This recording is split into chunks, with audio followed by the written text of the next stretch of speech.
In this podcast conversation with my guest, Dr. Maureen Manning, I think you're going to see some elements that I would like to challenge you on. Specifically, Maureen talks about the stories that changed her life. She even in the podcast shows the objects that were part of that story. What kind of stories are you telling those around you, your family, your friends, your colleagues, about what the way we speak about ourselves and the way we speak to others, that is, language, how language changes everything, the power of that, the joy of that, the opportunities in that. In addition, Maureen tells a story about a library that stayed open for a young child to come and take a very special class, and a school that supported her.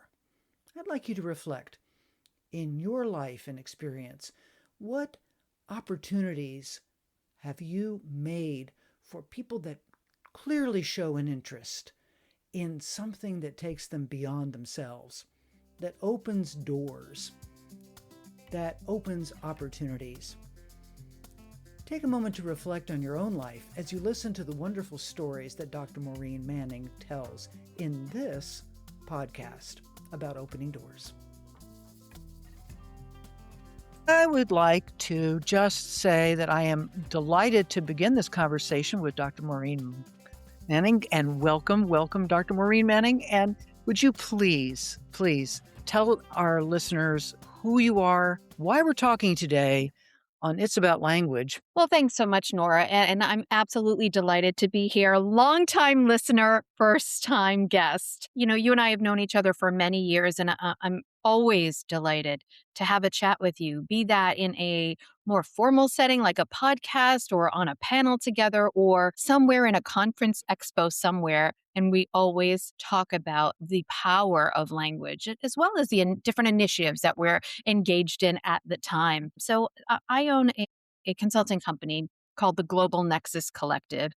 And it's a global education strategic marketing and strategic communications PR firm where we work with folks in the language sector and in the global education sector at large on storytelling, communications, the stories that folks have to tell. And you and I know this well, having been in this industry for decades, are compelling. They're the type of stories, the stories that we've heard, our own stories, but more importantly, the stories that we've heard, the stories that we have heard from our colleagues, from students, from stakeholders in the field, are the type of stories that really have power, that have impact, but even more impact when those stories are shared with the world, with policymakers, with outside stakeholders. How do we get those stories out in the world? Well, you do a brilliant job at that by having this podcast. So I'm thrilled to be here to have this conversation with you about language, about why language matters. And it's all about language. So let's go. Let's dive in. Absolutely right. What a beautiful introduction to the whole concept of how much we have enjoyed our conversations and indeed what kind of power this conversation will have for our listeners. What is it that has brought you to appreciate language in this way, to have dedicated your life in this way, to this focus on language and the power of language in human life? Thanks, Nora. Well, I will tell you, I did come to our conversation with a couple of props. And I want to show you, we talk about the deep impact of language and the fact that it can be career defining, life defining, can impact one's life or career trajectory and the intersection of both. And I bring with me this book, it's a little worse for wear, but this book I received on my 8th birthday. So many decades ago.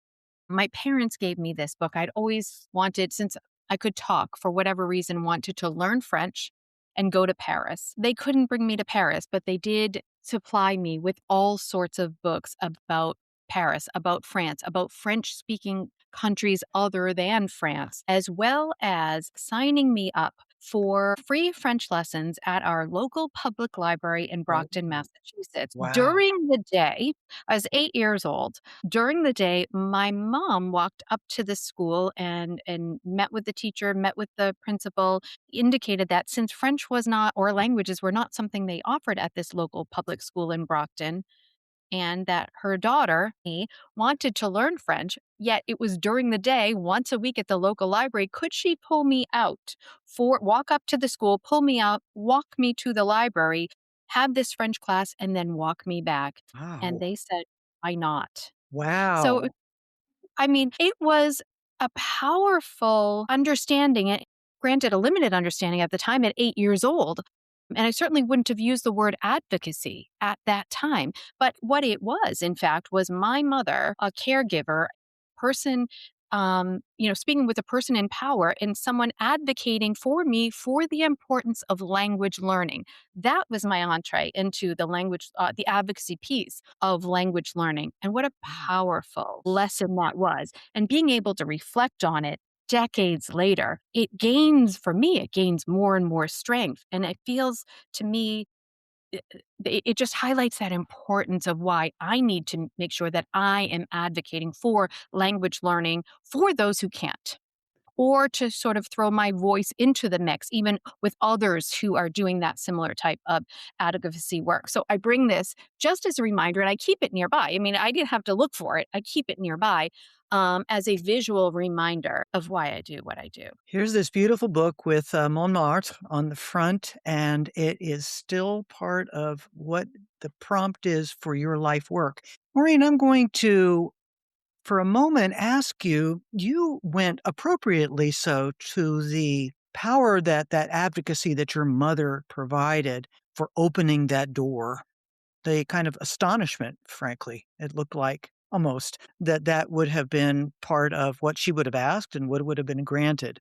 So I'd like to follow up on, you have no doubt pondered over this much. The administrator in a school that heard something about one person's desire to do, in this case, language. And what was it that administrator understood about that request? Was it because who you were, who your mother is, what was being asked for because it was language? When we advocate, what is the message that helps to bring the heart to agreement with what we ask on behalf of language? Really, a lot to think about there, Nora, and a lot to unpack. And certainly at 8 years old, I wasn't part of that conversation. I don't know what it is that moved that administrator enough to say, sure, go ahead, by all means. As a matter of fact, what I did hear was they thought it was great, like, good idea. Well done. Would someone in 2026 approve that? That I don't know. But this principal and this teacher did. What their motives were for doing that, I don't know, but I can only speculate.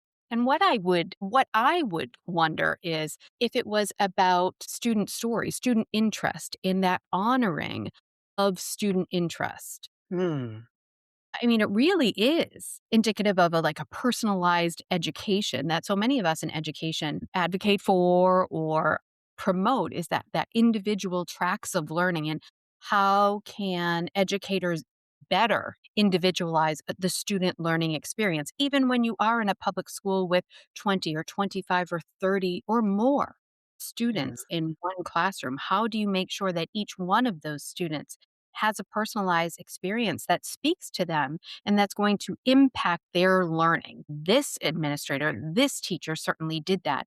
And the way that early language experience at 8 years old, when I began my formal language learning, the way that impacted the rest of my life as a global educator, someone who's devoted her entire 30-plus year career to global education, was tremendous. And it started with someone Hmm. taking an interest in my interest, which was my parents initially, and then advocating for that interest at the school administrator level and them okaying that. Let me also add to this story, Nora, Okay. that the librarian also had to okay this, because this was for adults, because I mean, there were no children in this class. This was an adult class. Oh, So yeah. a lot of things had to happen. A lot of people had to say yes. Any one of those people could have shut it down. So really, looking back at it now, when you see the layers sometimes of what you have to go through to get things accomplished, I think it's a nice little micro, I wouldn't call it a case study, but a nice little micro story about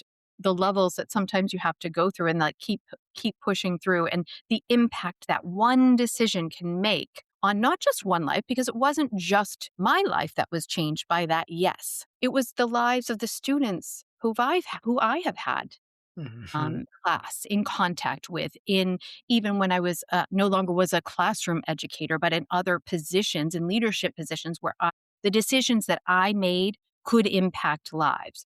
I think it's just a great story about how one decision, one yes, one acknowledgement of student and individual students' interest can have the capacity to change many lives. I think it's a beautiful example, and I'm very grateful to this day to that principal and that teacher, and most certainly my parents. Absolutely beautiful.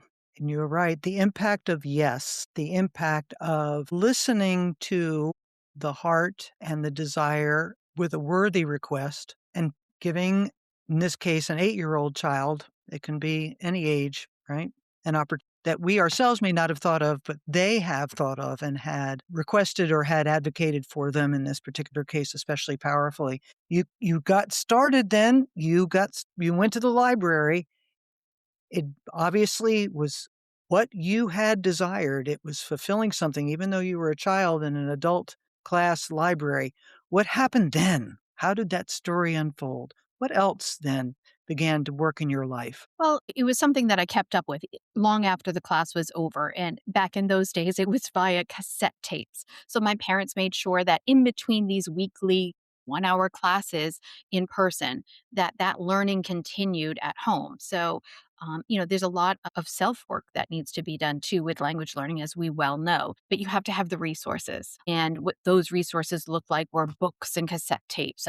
But then what happened from there, I think, is your larger question. As far as my own personal journey in language learning, ended up being a French minor, was a French educator in the early days of my education career in an elementary school, interestingly, in a school that did not offer French, but I then advocated for French to be taught. I was already working in the school as an Wow. educator. I said, well, what if we offered one period of French? And I'm willing to teach it. So again, now I became the advocate for those students. So, this is many, many years later. But, language learning has certainly not stopped for me. It's something that I'm continually engaged in now.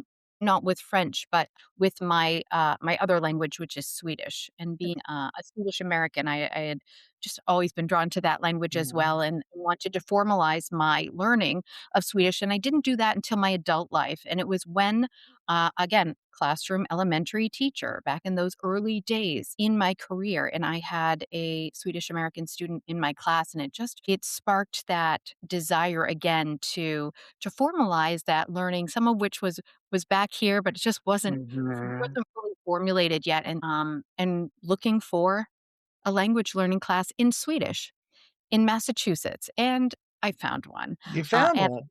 it's me, my very first Swedish book from that class, and it was at a store that no longer exists. But it was a Scandinavian goods store. Sold all sorts of items and foods and clothing and such from different Nordic countries.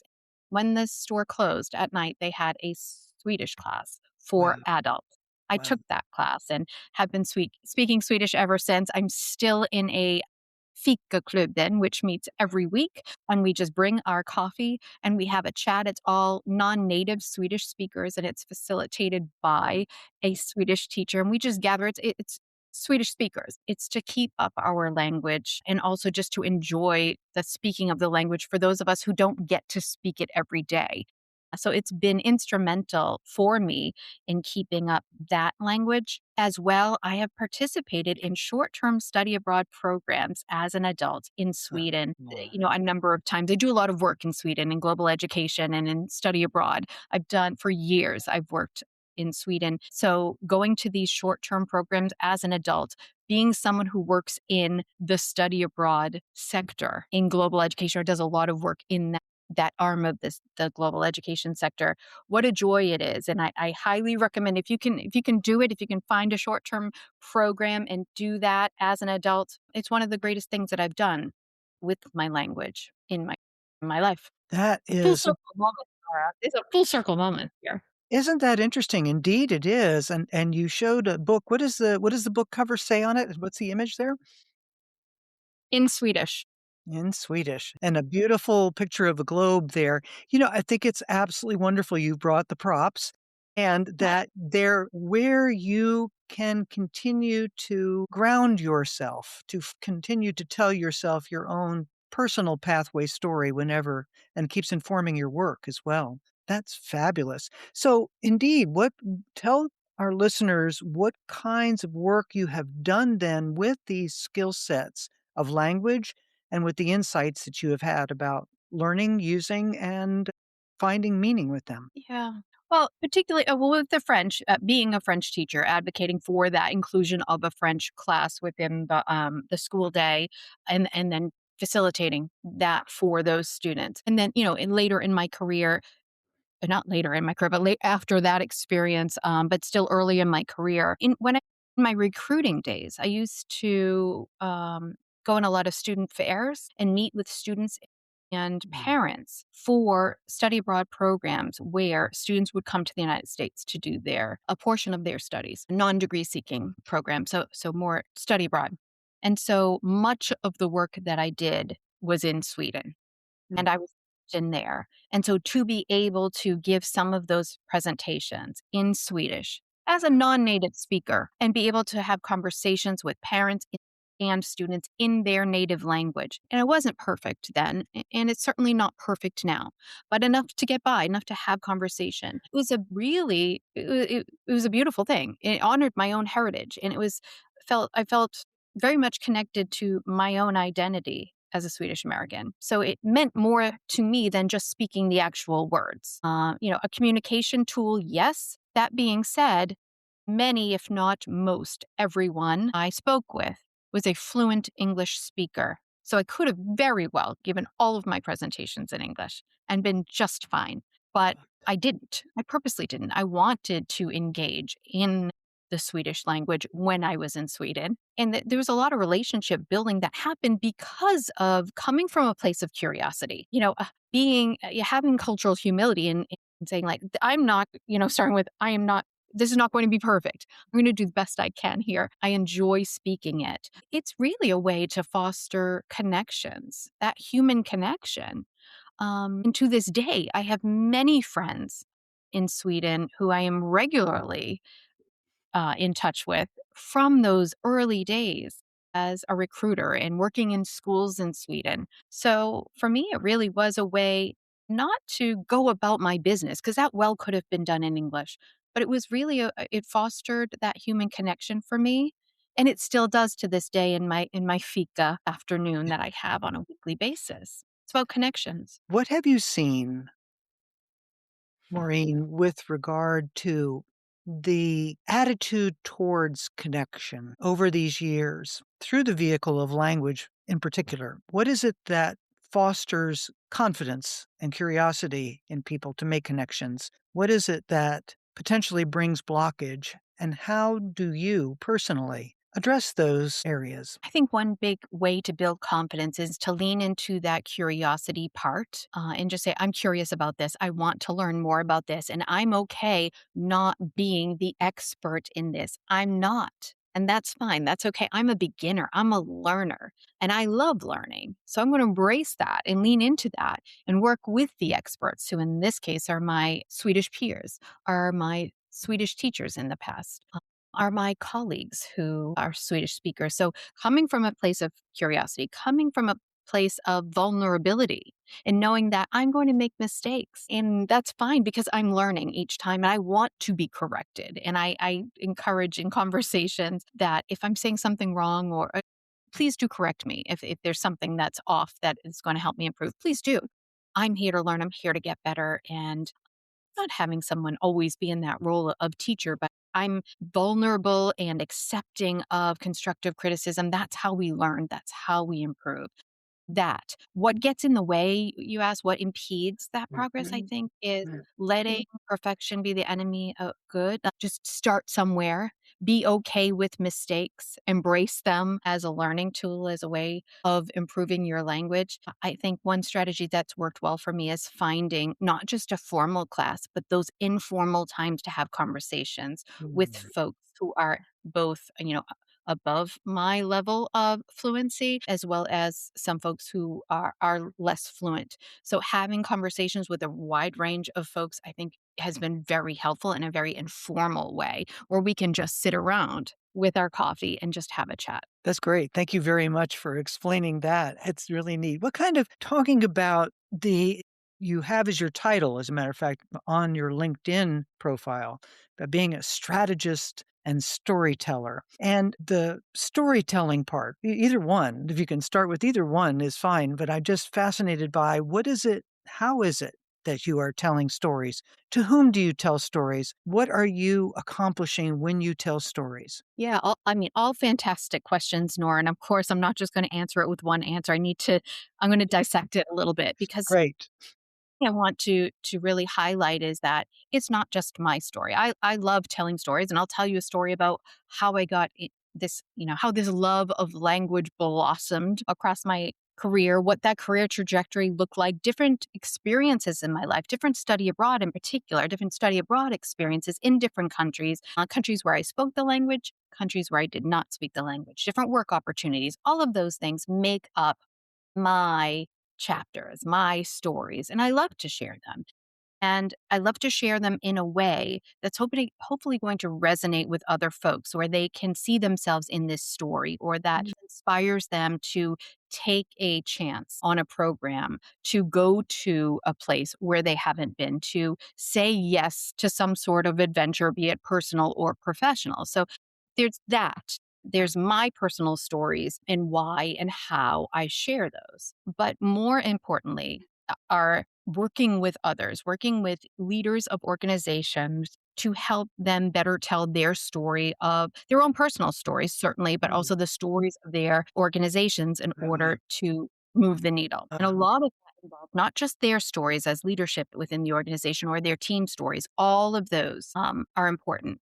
But I think the key piece in this entire puzzle is student stories and letting students Mm. be authors and the tellers of their own stories. And I think often, in leadership, we're tasked to tell those stories, to share those stories. We have the platform and we should, and that should continue as telling the stories of the sector. But how can we as leaders in global education sector, and I mean this in the language sector and study abroad in any aspect of the global education sector, how can we empower students or recent alums to tell their story? We have platforms. Many of us have platforms in which we can do that. We can empower those students by offering that platform, by amplifying the stories that they tell. Because Mm. student is empowered to author and share their own story that is far more impactful than me sharing it or you sharing it or anyone else doing that sharing. So it's working with organizations to help them build platforms to share the story of the great work that their organizations are doing, but then also how can they incorporate students in that storytelling? If you're running a conference, how can you incorporate students in that conference? We're all there to talk about the student experience. How can we better incorporate the student experience? Well, let's have some students there. Let's hear from those students. Yeah. So, putting students on a panel, making sure that they are in the room when we're talking about them and their experience. So, for me, that's the biggest piece of all of the storytelling, and that's where the strategy comes in. Is looking at how they're currently telling their story. What do their comms look like right now? How are they getting their message out? How are they talking about their mission? What does that look like from all aspects of the organization?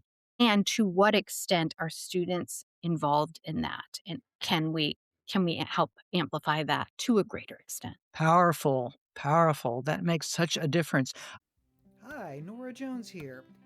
Please connect up with me on my website, fluency.consulting, to learn more about my guests, subscribe to know when podcasts, videos, and blogs are released, to let me know if you'd like to be a guest, to get Team Humanity gifts for yourself and others, and, if you can, to support my work with a donation. That's fluency.consulting. I deeply appreciate your listening and sharing. I would love it if you could provide an illustration, an anecdotal, whether it's named or not named, depending on what you know as far as discretion in your work. But there one story in particular that you can share where you're like, here's what happened, here's a transformation, here was the aha for an organization when we did just that. Yeah. The first one that comes to mind was probably, I may be getting the year wrong, Nora, but it might have been about 2017. And I was on a site visit for a program, for a short-term study abroad program. And we were crossing the border, crossing the Greek border, and we were on buses, and there was a crisis at the border at that Mhm. time.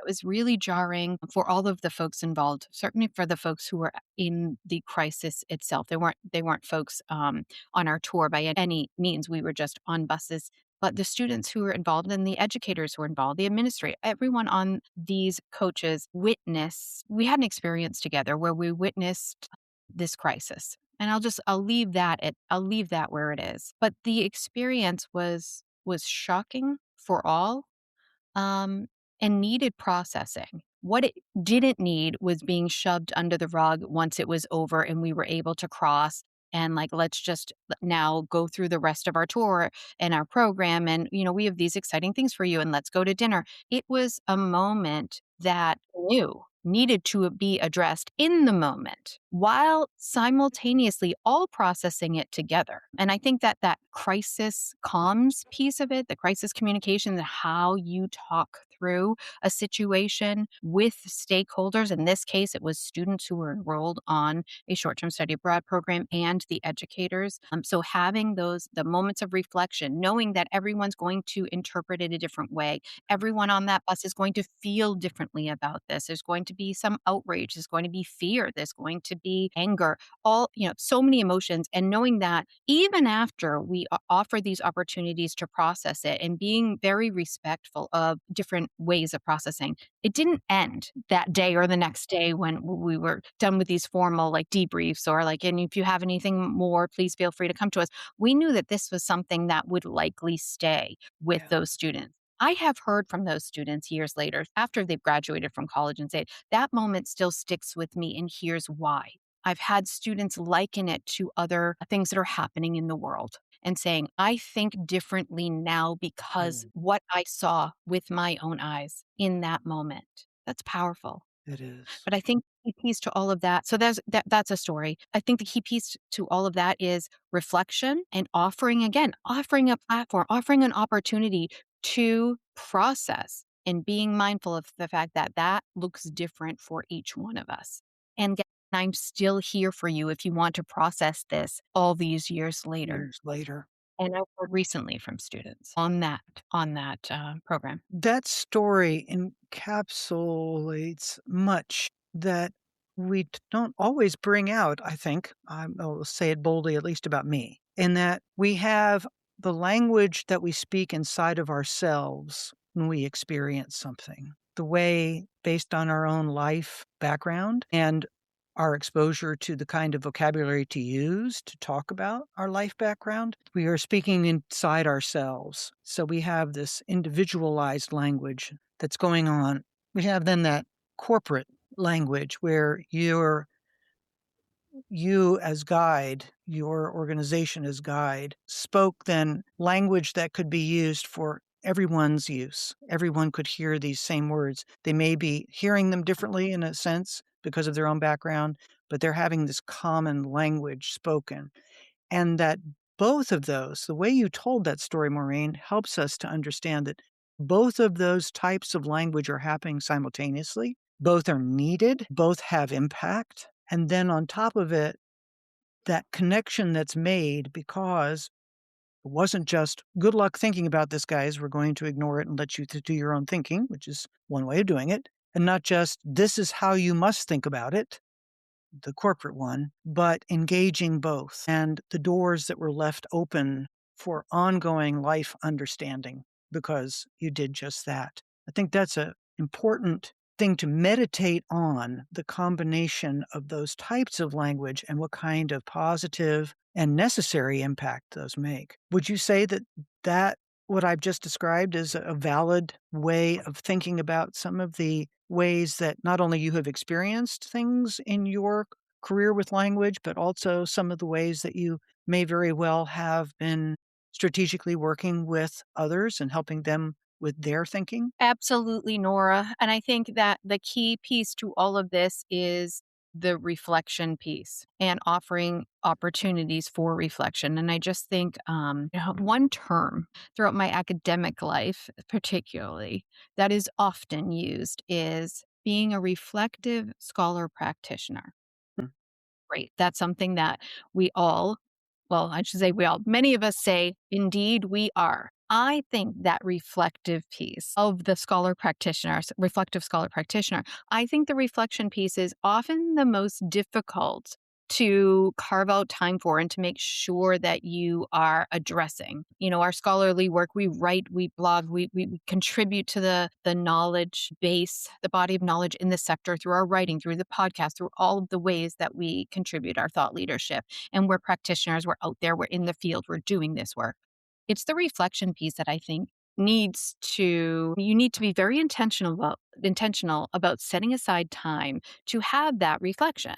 And I think that across many sectors, not just our own, but yeah. are we given the time? Are we allowing ourselves the time? Are we allowing our teams the time? Are we allowing our students the time to reflect on the experience that they just had, to reflect on the learning that they just experienced or helped facilitate? And so I think having a variety of ways to engage people through a reflective process, whether it is through journaling, whether it is through talking with guided prompts, guided facilitation, meditation, etc. There's so many different ways that you can engage in that, knowing that your audience, your stakeholders, your teams, your students are going to have different ways that they reflect. So I think that's a piece that we could do more in, that Mhm. reflection piece, and offering that opportunity, knowing that reflection doesn't happen in a finite amount of time. Like we in this example that I give is this is a prime example because it didn't happen of like tonight we're going to talk about this after dinner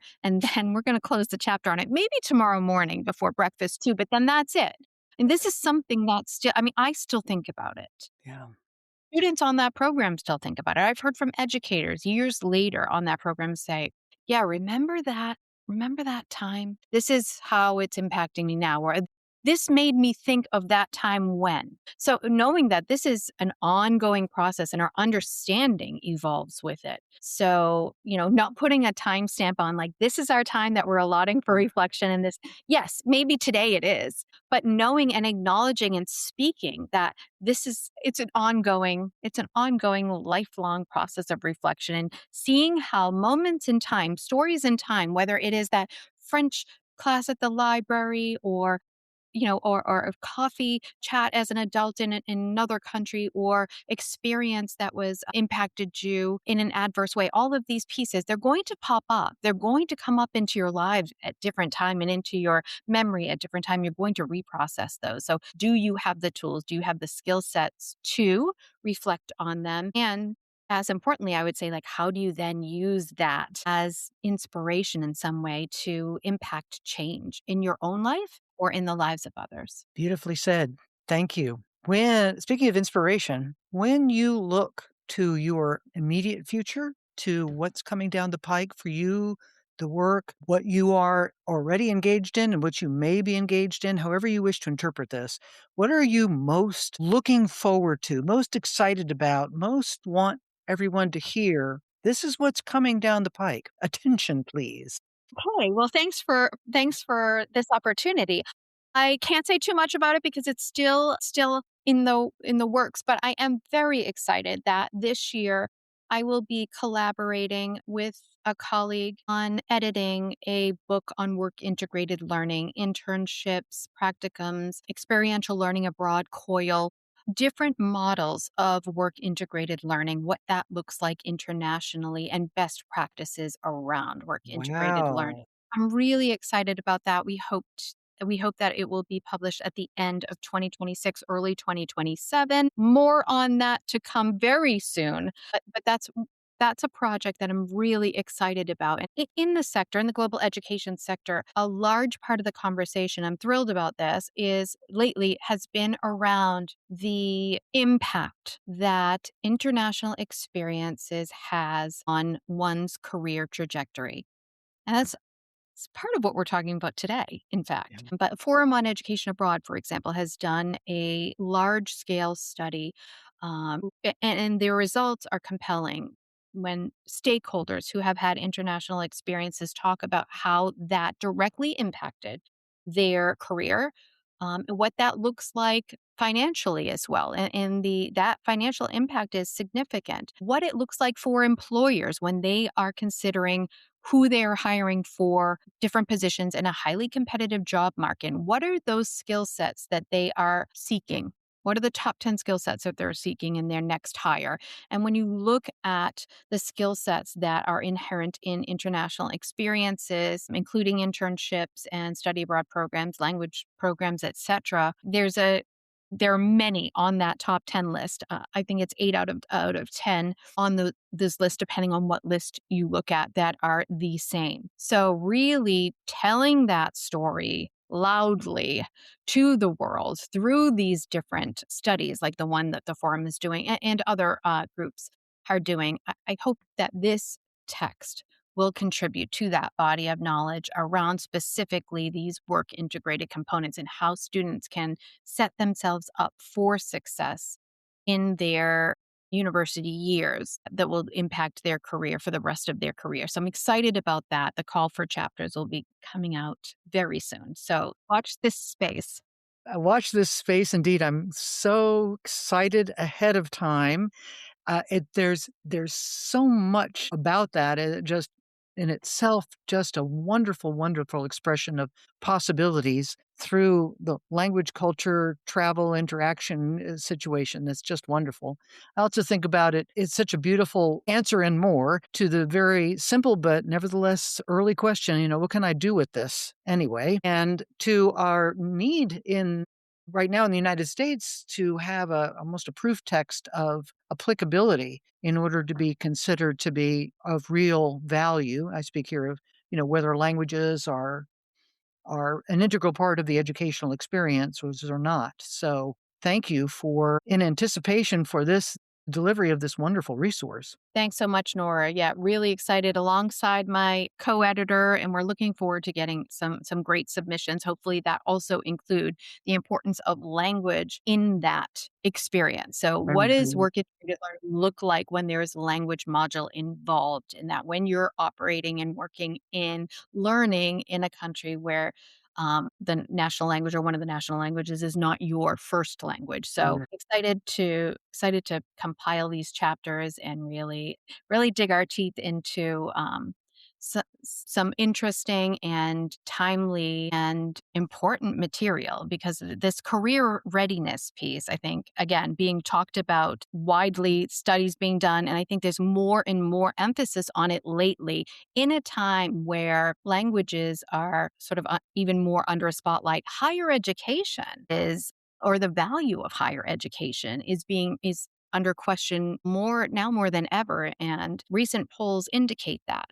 How can we better translate the value of languages? How can we better articulate the value of higher education? And if emphasizing the career outcomes, student outcomes, that might be something that turns the tide, Nora. I hope so. And the thing is, thank you for making sure that we repeat back that this is a large picture that you are addressing, that languages form part of it, but that whole sense of an integration into uh, a, a larger experience of life, a larger exposure to all of the possibilities out there in the world. That's a very exciting, very encouraging opportunity coming up for us to be able to experience that with your wonderful creation and your wonderful shepherding of this particular concept. Thank you very much for that. It's going to be exciting. We'll be staying tuned. It's great. Maureen, I also would like to ask you, when you look at what you especially feel is a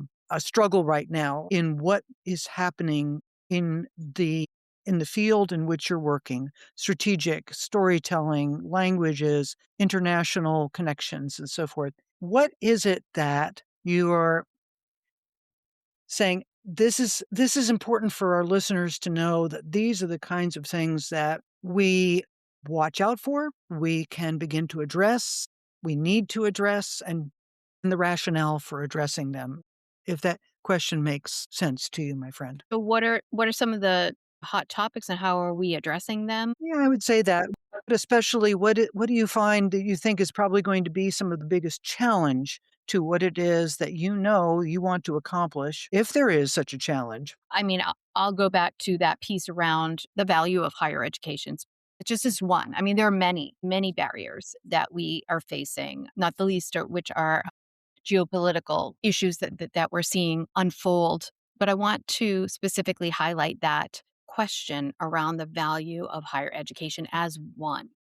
Please. And how do we combat that? And I would argue that there are a couple of ways that are really emerging as extremely powerful ways, and one is cross sector collaboration. So, if we think of global education as one sector, and then think of all of the different arms within that sector, all of the different niches within that global education sector like language, K-12, higher education, fintech, edtech, international enrollment, study abroad. I mean, the list goes on and on. So when I say cross-sector collaboration, I mean within the sector itself, within global education, if we're going to use that as an umbrella term. So cross-sector collaboration as well as intersector collaboration, where we're partnering with businesses who often have chains of power and ways that they can advocate for what's happening and resources that can help make things happen that individual organizations or individual schools or institutions may not be able to do. But when we partner, when we have a common goal and we put our resources together and we put our minds together and we put our efforts together and we advocate for programs, for students, for initiatives, whatever it is that we're advocating for, we are more powerful in that way. Things can happen often more easily when we are partnering. And so, what I've seen over the past couple of years in particular that's incredibly heartening is some cross sector collaboration that you might not have seen years ago. So, less of an emphasis on competition and more of an emphasis on collaboration. Like, even Wow. though you and I may operate organizations or lead organizations that do very similar things, how might we partner together? Because we are doing similar things. So instead of that coming to a conversation in a competitive way, we're coming to this conversation now in a collaborative way because we're going to need to collaborate now more than ever. Hmm. So yeah, the value of the work that we do in language education, in higher education, in different niches in the sector is the biggest barrier I see. What's the biggest way folks are mitigating those barriers? Collaboration, and sometimes unlikely collaboration. I think we're going to see more of that in 2026. And is that part of the story that you're telling then in this publication that you are working with, that is part of the stories within that material that you'll be releasing? Am I hearing that correctly? Absolutely, Nora. And what we're hoping is that some of these chapters will come from a wide variety of places from within the sector and outside of the sector or outside of this sector traditionally. So very important to have business weigh in, to have Yeah. government weigh in, have educators weigh in, to have providers weigh in. So in order to have a work that's very representative of the topic, we need all of these different voices from the sector sharing, well, this is what it looks like from a business perspective. So Mm. we're hoping that this text addresses the topic from different angles, but all with the same goals in mind. That's wonderful, and I know with your focus and skill set, it sure will. I'm excited about having a chance to take a look at it when it is in fact released, and my continued best wishes to you on that then. Maureen, when you look at individuals that you have come across, been with in your life, I'd like you to, if you have a story about an individual that comes to your mind whose life has indeed been changed, enriched, opened in ways that that person didn't expect because of the opportunities that came through language, travel, cultural studies, however you would like to zero in on it. Have anyone in your mind, you yourself, I would like to point out, is certainly in my mind now based on your opening story. Thank you so much. Do you have someone in your mind's eye? I do. The first person that comes to mind is a linguist who I have worked with and collaborated with for many, many years. Would you like me to share a bit? Certainly, please. Okay, so my colleague Johan Schurston, who you've met, Yes. who is CEO and founder of Lingo Tours. He tells a story, and I will not do it justice at all because the way he tells the story is far more engaging, and of course, just goes back to that point of sharing one's own story. But I'll just give you a brief snippet, just for because it does address this question that you've asked. And he's often asked. He speaks 8 languages and is often asked why. What got you inspired to do so? What was your first language outside of your native language, which is Swedish? And what made you continue? And then what made you open up a tour company called Lingo Tours? And he traces it back to his inspirational Italian teacher in high school. And Nora, so often that is the case. It is an educator, a language educator often, who is that person who makes that change in your life or who inspires you or who plants that seed for you. And I'm sure running your podcast, you hear that a lot. Yes.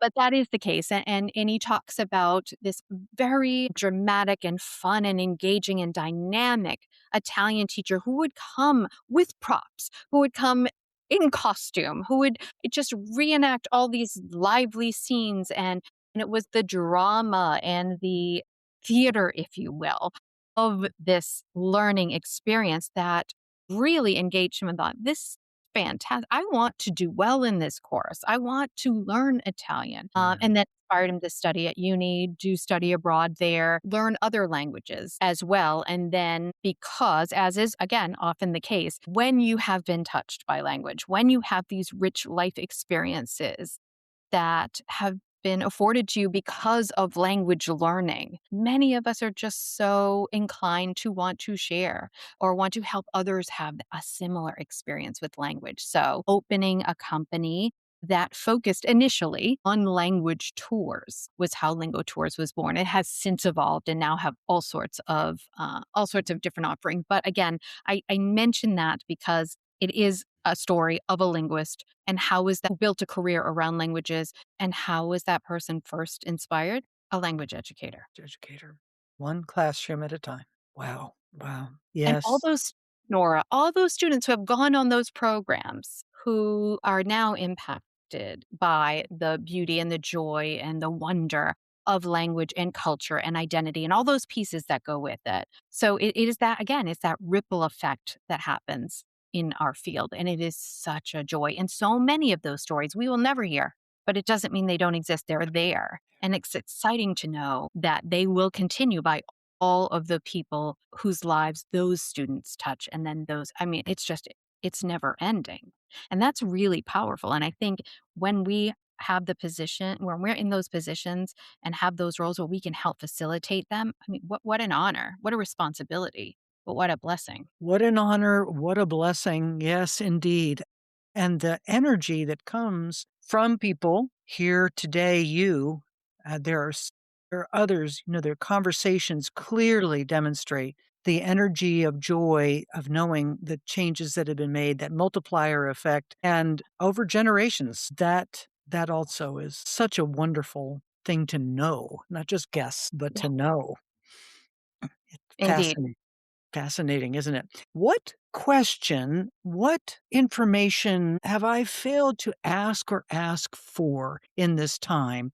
Or in the minutes that are left, you say, what I would really like to make sure that our listeners hear today, either again or because I haven't said it yet, is X. What would that be? You did ask it, Nora. You asked brilliant questions as always. I think what it would be just a reiteration of what listeners might be able to take away is thinking about how can I create an opportunity for someone else to help platform that person? I'm thinking particularly of students, but it may not just be students. Maybe it's someone on your team or a colleague. How can I, they've got a message, they've got a story to share. Is there any way that I can help facilitate that, to help amplify that? Let's get these stories out there into the world. More people need to know about the dramatic and dynamic and impactful effects of language learning and how it's changed people's lives. Is there any way that we can help share that story in a different way? Maybe it's resharing on LinkedIn. People will say, well, I don't have, I'm not in a leadership position in my organization or in my school. That's fine.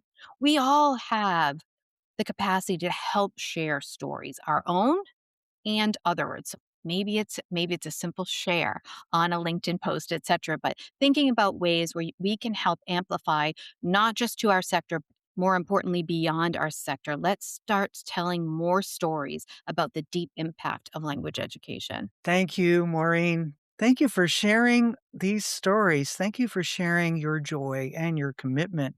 So clear, so beautiful, so touching. Thank you so much for everything. Thank you so much, Nora. And I am looking forward to seeing you again soon, hopefully in person at a conference somewhere. And until then, online. Thank you for listening to this podcast with my guest, Dr. Maureen Manning. I hope you had a chance to think about the kinds of doors that you have opened or could open, the kind of opportunities you've given or now you might think about giving. Also, the story about what's been done for you, language and culture, to open your mind, open your heart, and open the world.